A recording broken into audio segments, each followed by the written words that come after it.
kali ya? Iya, betul, tour pertama kali. Dicerita dulu untuk ini konsepnya unik banget ya. Iya.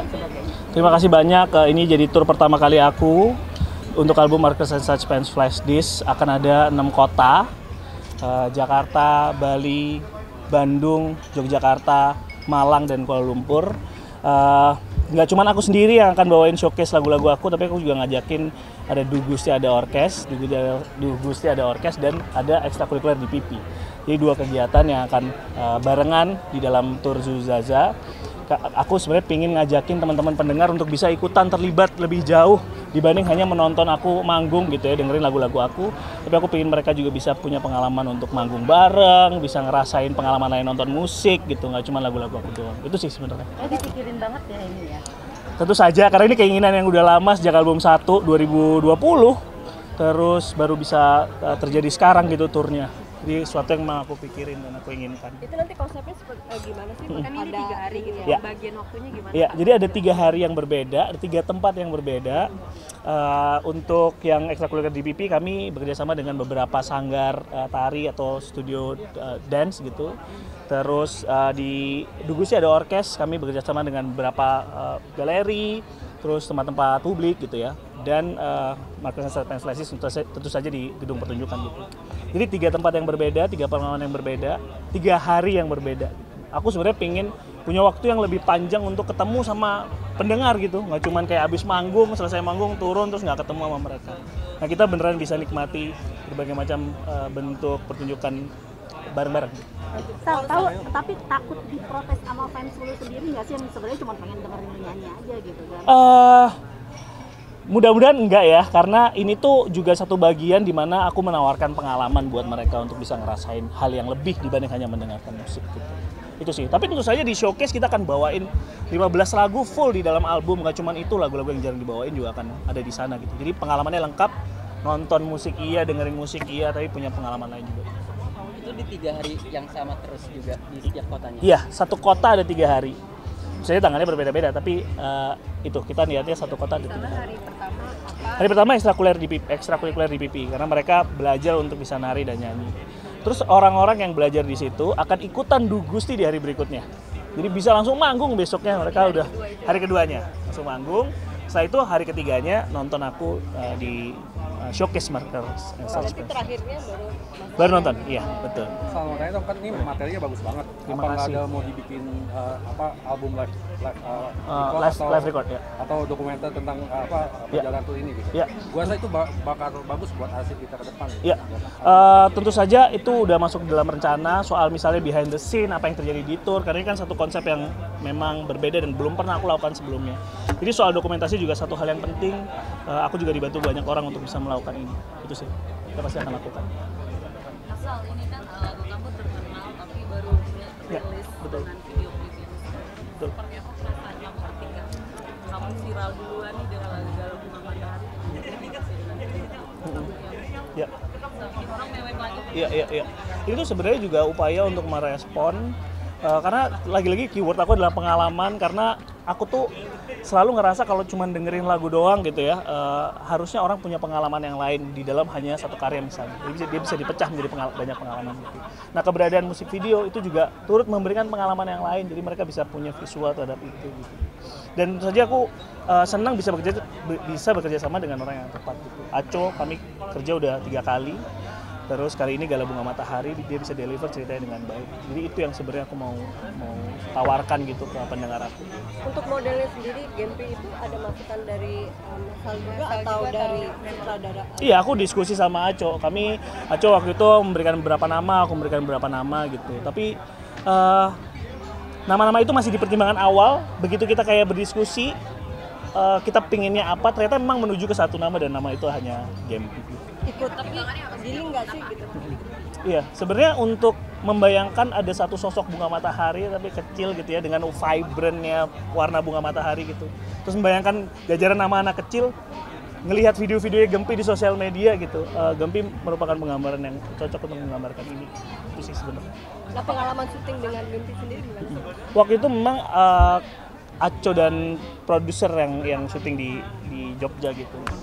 Dan mendengar dari cerita-ceritanya, memang Gempi orang yang sangat mudah dan menyenangkan diajak bekerja sama, termasuk dengan dukungan dari orang tuanya yang begitu besar, yang membuat hasil yang tadi kalian lihat itu karena itu semua gitu. Tapi dirimu nggak ada tampil ya di video itu? Iya, memang kadang-kadang itu aku selalu merasa keterlibatan aku dalam musik video itu memang aku agak sedikit membatasi karena aku mikir kayaknya nggak selalu harus ada akunya gitu untuk bisa menceritakan pengalaman yang lain dan point of view yang lain. Tapi ini kan jadi ada beberapa perdebatan dari netizen juga yang katanya lebih cocok kalau Gala anaknya almarhum.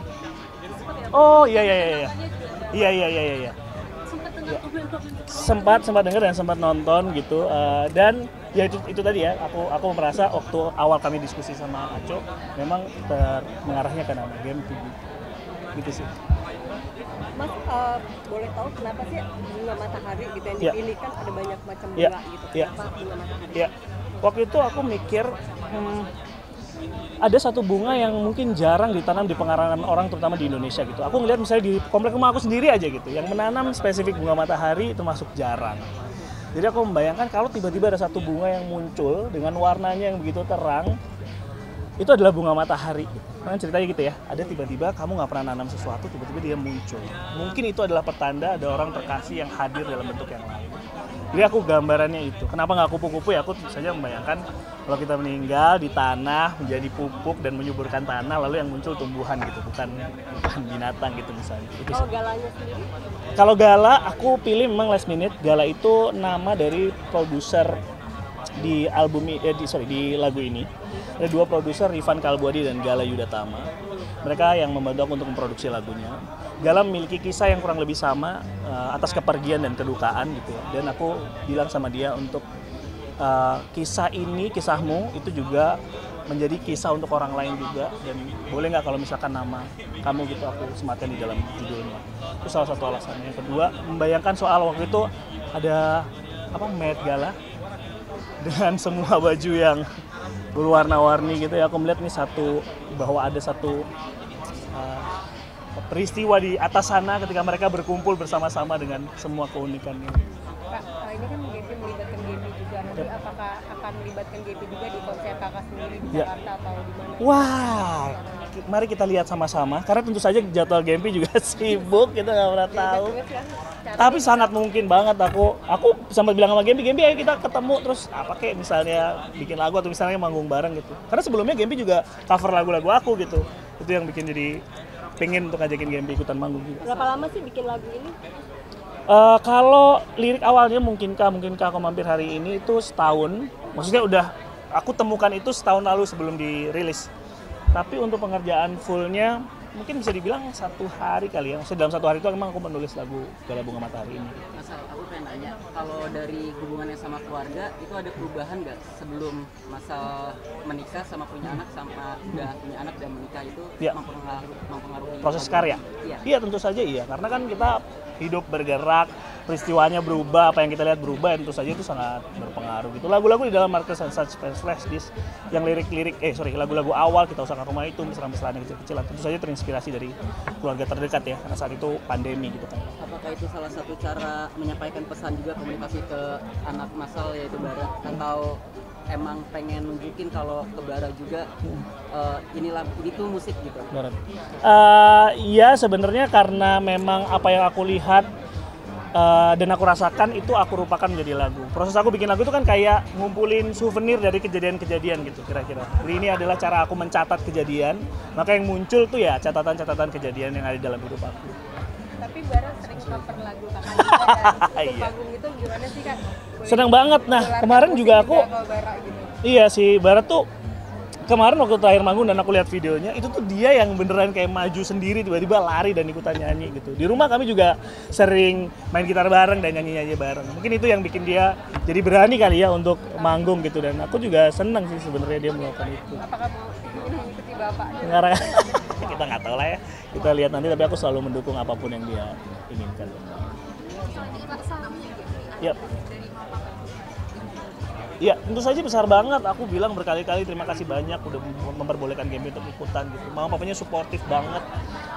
Di set tadi Acu udah cerita, di set mamanya yang rasanya pantas disematkan co-directing karena mamanya di belakang kamera, ayo senyum, ayo ekspresinya gitu-gitu itu sangat suportif dan sangat membantu proses syutingnya. Syutingnya di mana sih? Di Yogyakarta. Iya. Lokasinya bermacam-macam, tapi di sekitar Yogyakarta, Sleman dan Bantul. Kak Sal, ini kan lagunya sedih banget. Nah, dari Kak Sal sendiri gimana sih tekniknya untuk rilis rasa kehilangan itu? Iya.